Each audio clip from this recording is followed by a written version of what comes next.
Привет, друзья! Сегодня подборка событий, которые могут многое сказать о том, куда движется Германия. От споров о ценах на электроэнергию и нехватки мест на языковых курсах до падения стартовых вакансий для выпускников, статистики по работе учителей и громкого конфликта Илона Маска с Apple. Почему северные земли требуют разделить страну на тарифные зоны и чем это грозит югу? Как бюрократия мешает мигрантам выйти на рынок труда, а школьные подготовительные классы для беженцев не дают нужного эффекта. Почему даже в IT стало труднее найти первую работу и что стоит за судебными планами Маска против Apple? Обо всем этом прямо сейчас подписывайтесь, чтобы не пропустить важно, и я сразу начну.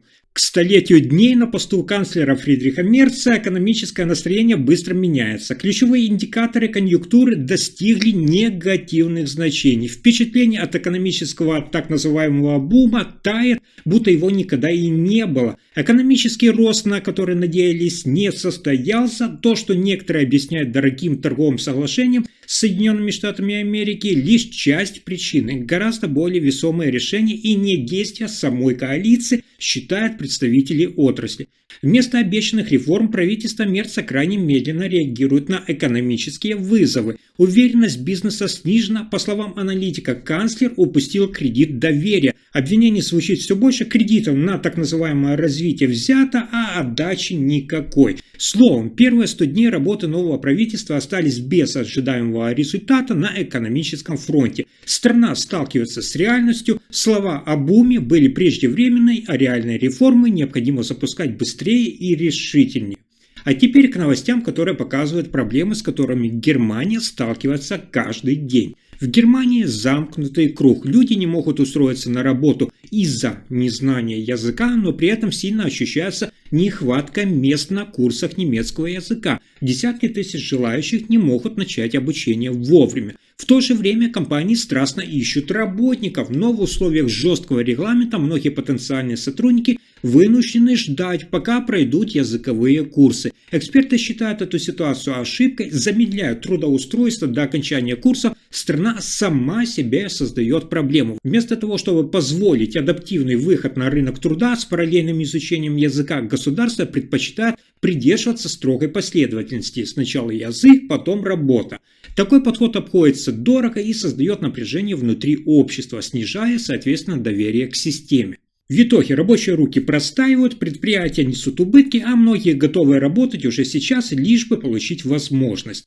Но это еще не все. Новое исследование университета имени Мартина Люта выявило неожиданный эффект. Отдельные подготовительные школы для вынужденных переселенцев, так называемые классы приветствия, оказываются малоэффективными в обучении детей немецкому языку. Ученые проанализировали данные более чем 1000 подростков и обнаружили, что длительные задержки с зачислением, часто более полугода, пока формируется школьное место и решаются бюрократические вопросы, приводят к заметным отставаниям в языке даже спустя годы. Причина – это отсутствие регулярного общения с носителями языка, что существенно снижает темпы обучения. Результаты показывают, те, кто сразу попал в обычные немецкие классы, демонстрировали лучшее знание языка гораздо быстрее, а учащиеся приветственных классов спустя время все еще отставали в освоении немецкого по сравнению со своими сверстниками. С учетом этого исследования рекомендуют ускорить интеграцию детей именно в обычные образовательные группы без предварительных разделительных классов, особенно на начальном уровне.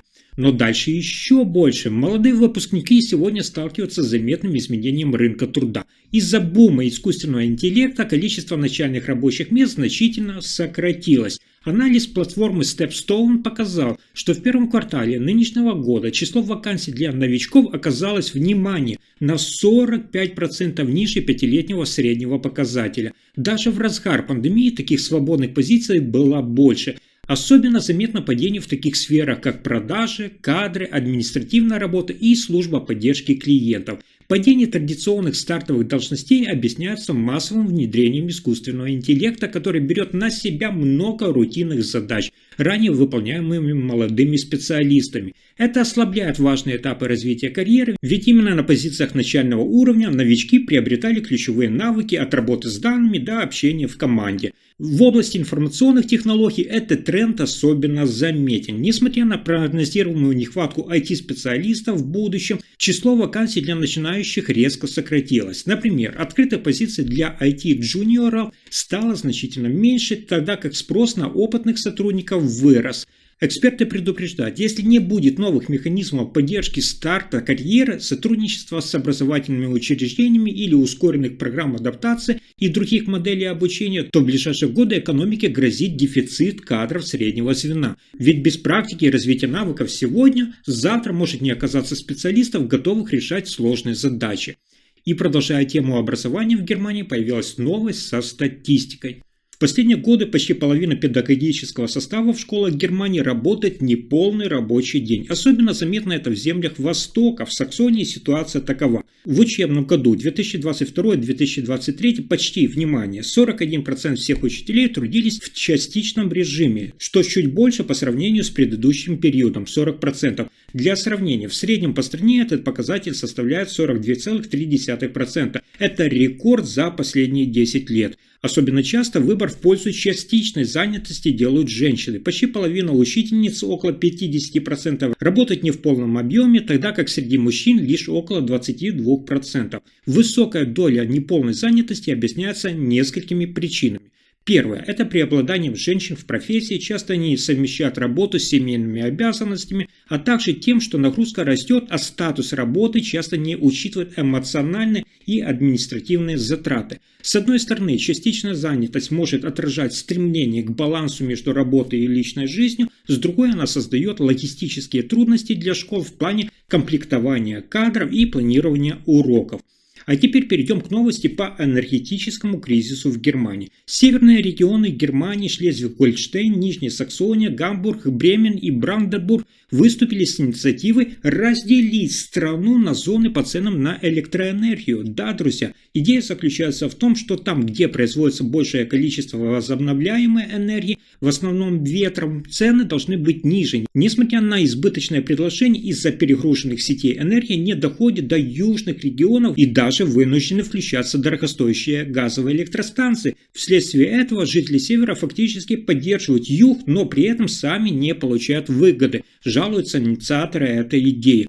По их мнению, зоны с разными ценами стимулировали бы справедливость и давали бы рынку сигнал ускорить создание местных источников энергии. Однако правительства южных и западных земель Баварии, Баден-Вюртемберга, Гессена, Рейнланд-Пфальца, Саара резко выступили против этой идеи. Они считают разделение опасным для экономики, так как промышленность в их регионах может пострадать от роста расходов, а это несет вред всей стране. Вместо этого южные земли предлагают сохранить единую зону ценообразования и сосредоточиться на ускоренном развитии сетевой инфраструктуры, включая строительство мощных линий и запуск компенсирующих решений, чтобы справедливо распределить энергопотоки и уменьшить нагрузку на потребителей. И еще одна интересная новость. Миллиардер Илон Маск объявил о планах подать в суд на компанию Apple. Он обвиняет ее в дискриминации собственных приложений, платформы X и чат-бота Grok в App Store. По его словам, Apple объявляет в своих рекомендательных списках лишь приложение OpenAI, в результате чего Grok, хотя и занимает 5-ю позицию в общем рейтинге, не получает должного внимания. Маск расценивает это как нарушение антимонопольного законодательства и намерен защитить интересы своего стартапа в суде. Он также отметил, App Store якобы не признает популярность его приложения должным образом. Несмотря на высокий рейтинг, X – первое место среди новостных приложений, Grok – 5-е по всем категориям. Маск считает, что таким образом Apple препятствует честной конкуренции в сфере искусственного интеллекта. Реакция OpenAI поступила практически сразу. Генеральный директор компании обвинил Маска в том, что он использует собственную платформу X для продвижения своих проектов, одновременно пытаясь дискредитировать конкурентов.